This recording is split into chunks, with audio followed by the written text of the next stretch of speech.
for 3.3 million views versus the Chicago Sky, the most watched regular season WNBA game since the league's inaugural 1997 season. We got to get into it. Welcome to Keep the Vision. Make sure you like, comment, subscribe, share the channel with the bell notification, hype the video. That'd be greatly appreciated. The takeover is courtesy of Front Office Sports right here. The Fever Sky matchup drew 3.31 million viewers across NBC and The 2026 WNBA season was supposed to follow a very carefully controlled corporate-approved script. League executives, broadcast partners, veteran gatekeepers, and head coaches believed they had finally built an ironclad system capable of controlling the narrative. They thought they could determine how the biggest superstar in modern women's basketball should play, how much attention she deserved, and exactly how high she would be allowed to climb. But they made one massive mistake. They forgot that you cannot put a leash on extraordinary talent and expect it to simply obey. What unfolded on live national television was far bigger than a high-stakes basketball game. It looked like an outright rebellion. Caitlin Clark finally reached her breaking point, and instead of quietly accepting the situation around her, she chose defiance. For months, fans and independent analysts had been questioning the strange sideline decisions, confusing half-court schemes, unexpected benchings, and what many believed were subtle attempts to limit one of the most dangerous offensive engines in the sport. But on this night, Caitlin Clark stopped waiting for permission. She appeared to look beyond the coaching instructions, abandoned the restrictive approach, and played the game according to her own instincts. The consequences were immediate. Her decision sent shockwaves throughout the sports media world. By breaking away from the limitations placed around her and attacking the game on her own terms, Caitlin Clark didn't simply help ignite her team. She created a massive television moment that executives could not ignore. Then the audience numbers arrived, and the reaction was stunned disbelief. A remarkable 3.31 million viewers reportedly tuned in to watch the action unfold live, creating a massive milestone for WNBA broadcasting. She didn't simply challenge the Amazon Prime viewership ceiling. She shattered expectations. Millions of fans celebrated the historic moment, but behind the scenes, the reaction was far less comfortable. Because Caitlin Clark's performance did something much more dangerous than produce spectacular basketball. It forced the conversation into the open. Her decision to break from the expected script put the spotlight directly on the league's leadership, the coaching decisions surrounding her, and the growing debate over how the WNBA manages its biggest star. And suddenly, what many fans had been questioning for months could no longer be ignored. The sideline decisions were under the microscope. The offensive system was being questioned. The leadership was being scrutinized. And Caitlin Clark had become the center of a storm that was impossible to contain. Was those 2 years. Now, don't get me wrong, the WNBA viewership does all right, but it don't even come close to how Caitlin Clark College last 2 years was, bro. That's why so many other creators started covering Caitlin, because the notoriety was so big. Everybody made a whole lot of money when Caitlin Clark played at Iowa. That's how, like, the ad revenue was crazy through the roof. I'm telling you guys, I don't think they're going to have a moment like that ever again, especially from the women's basketball perspective. What Caitlin Clark did was simply amazing, bro. Just simply amazing, dog. Now, with that being said, we have to talk about this because everybody and their mama talking about it. I seen it earlier today, and at this point, it's damn near not even worth reporting on. Caitlin Clark going to set viewer records every time she step on the court. Every time she step on the court, they're going to break records. It's been reported that historic ratings for Fever versus Sky. NBC confirmed that the Indiana Fever 113-90 blowout. To fully understand the explosion that unfolded on the court, we need to look beyond the final score and examine what was happening on the Indiana Fever bench. Once the polished interviews and carefully prepared statements are stripped away, a very different picture begins to emerge. Stephanie White's management of Caitlin Clark has become one of the biggest talking points surrounding the Fever. When a team possesses a generational athlete whose presence can stretch a defense nearly 30 feet from the basket and whose court vision can completely change passing angles, the coaching philosophy should be obvious: maximize that talent, surround it with movement, and let the superstar dictate the tempo. Instead, basketball fans were watching something completely different. It was like trying to force a rocket-powered sports car into a slow-moving tractor competition.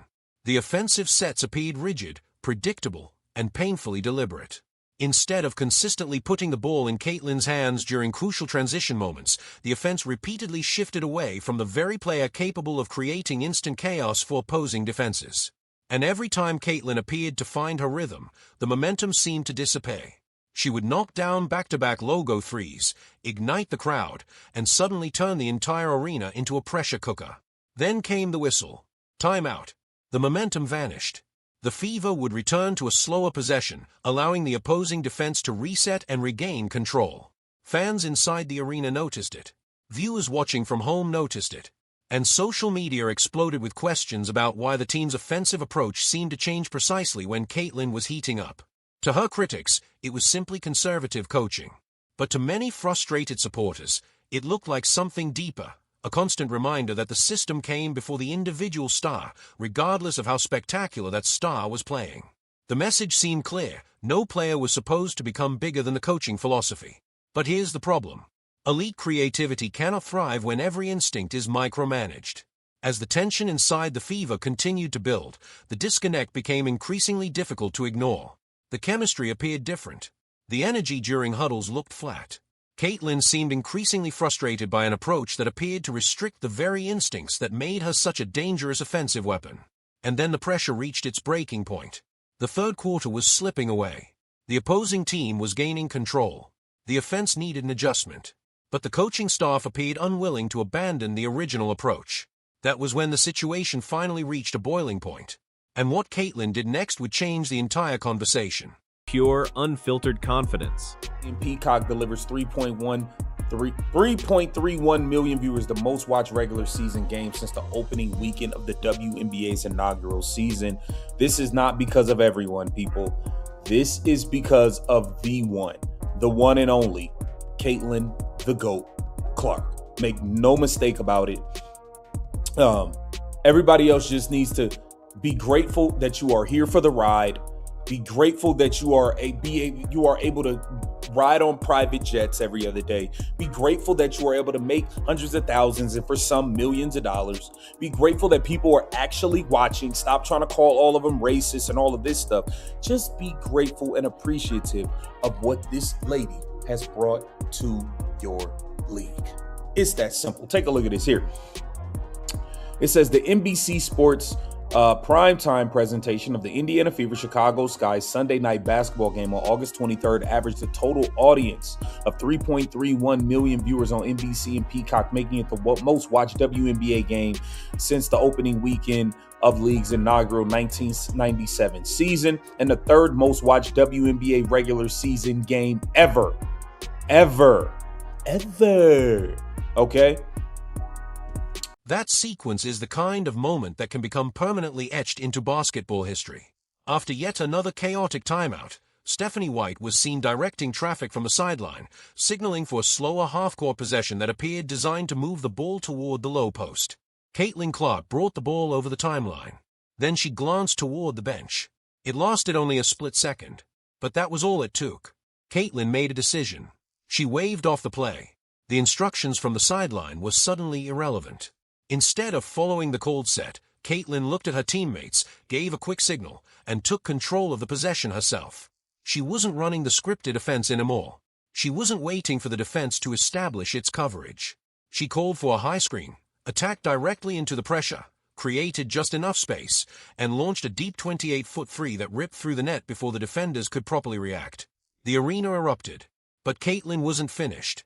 On the very next possession, with the coaching staff visibly trying to regain control, she jumped into the passing lane and came away with the steal. Then she accelerated. Full court. No hesitation. No slowing down.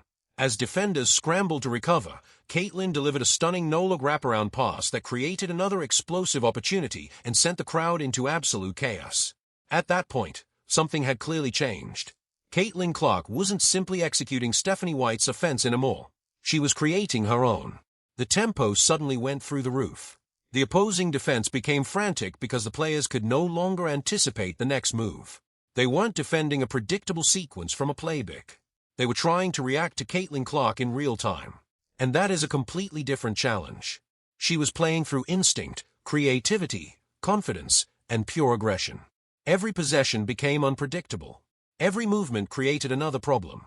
And for the first time that night, Caitlin Clark looked completely unleashed. Indiana Fever game Sunday drew 3.31 million viewers.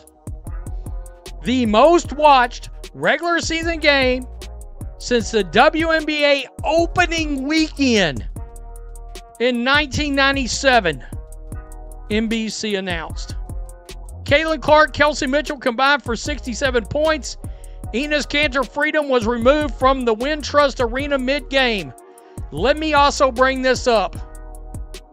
If you think Sophie Cunningham's newfound popularity doesn't play a role here, and what she has decided to stand up for, you're wrong. You're wrong. There are so many people I'm seeing talking about Sophie that's never drew a breath about the WNBA. I'm just keeping it real. That's what we do on this channel. The August 23rd primetime coverage of the Fever Sky averaged a total audience delivery of 3.31 million, peaking at 3.82. The coaching staff could only watch as Caitlin systematically tore apart the game plan and almost single-handedly sparked a stunning, high-speed comeback. The message to everyone watching was impossible to miss. Perhaps the most effective strategy Indiana could use with Caitlin Clark is actually the simplest one. Get out of her way. But Stephanie White wasn't the only person caught in the aftermath of Caitlin's breakout performance. The ripple effect reached far beyond the Fever bench. It also reignited the growing criticism surrounding some of the WNBA's most outspoken personalities.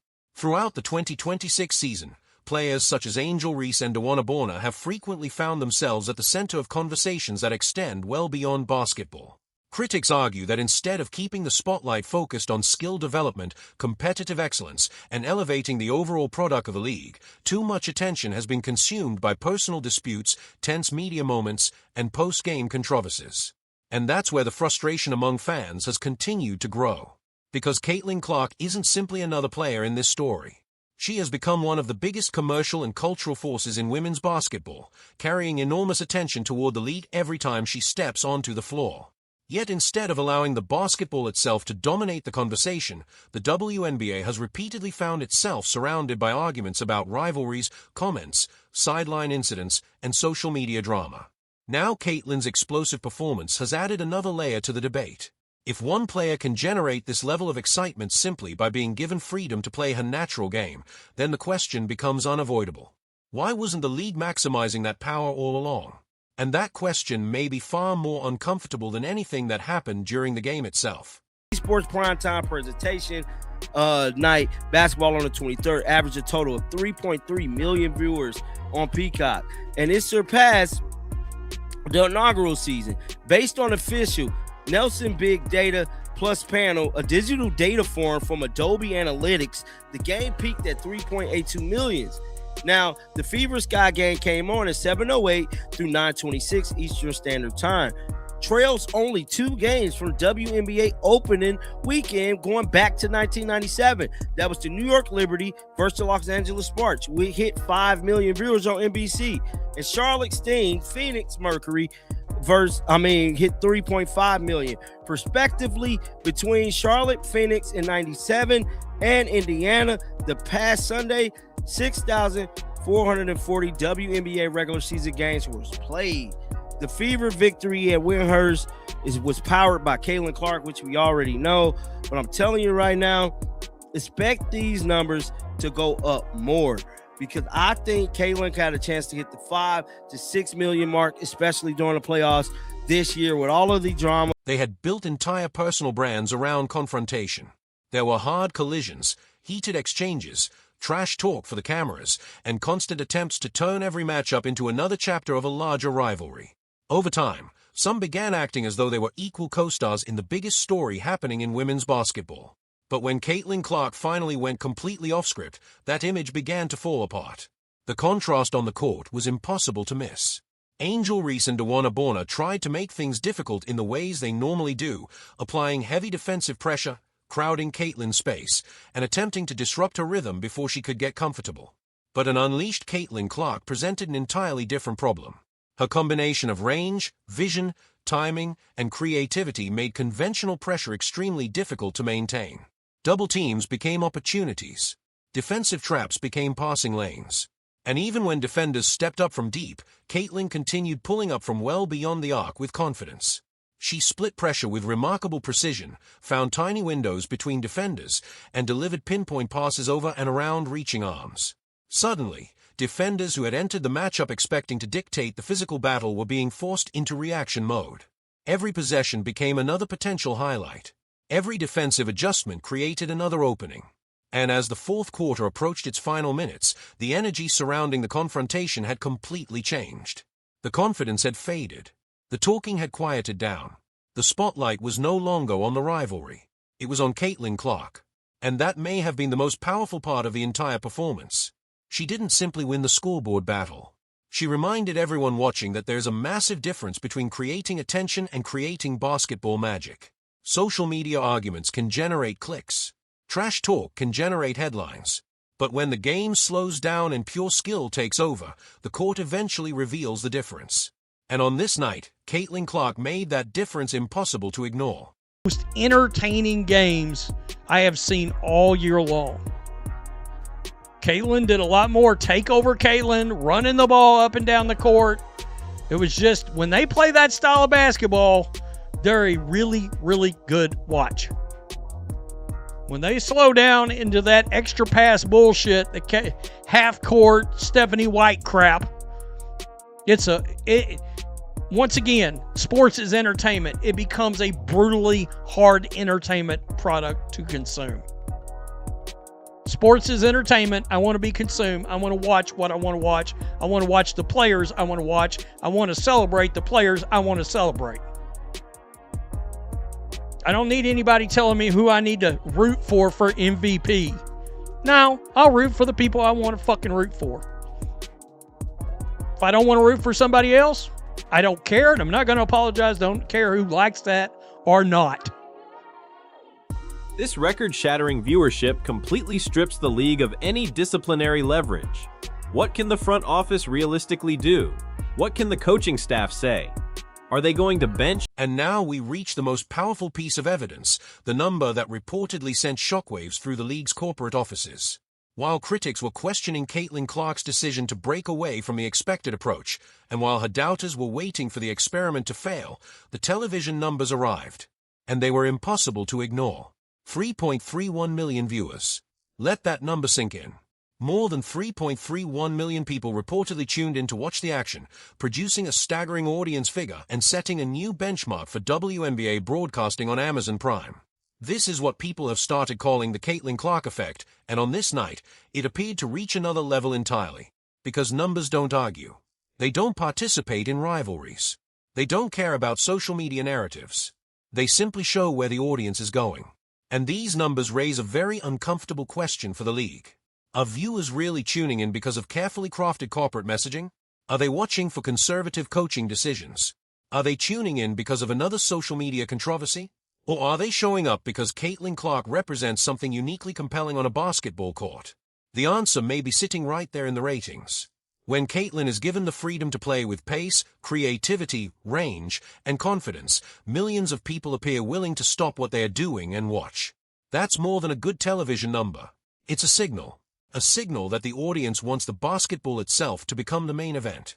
And Caitlin Clark's ability to turn an ordinary possession into an unforgettable moment may be the strongest ratings engine the WNBA has seen in years. The league can debate the narrative.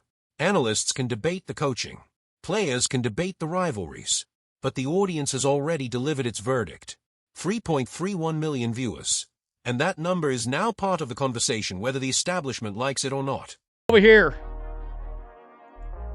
Caitlin Clark sets WNBA viewership for Prime. On par with NBA average. The Fever Dallas Wings on Thursday averaged 1.07 million viewers, according to Sports Media Watch. That is the most watched WNBA game ever measured on Prime Video, surpassing the Aces Fever from 2 weeks earlier, 948,000. Note that the viewership comes with a major caveat. While Prime has aired WNBA games since 2021, this is the first year that the games have been Nielsen rated. Most impressively, viewership for the Fever Wings was on par with the NBA on Prime Video, which averaged 1.07 million across last season. Holy crap.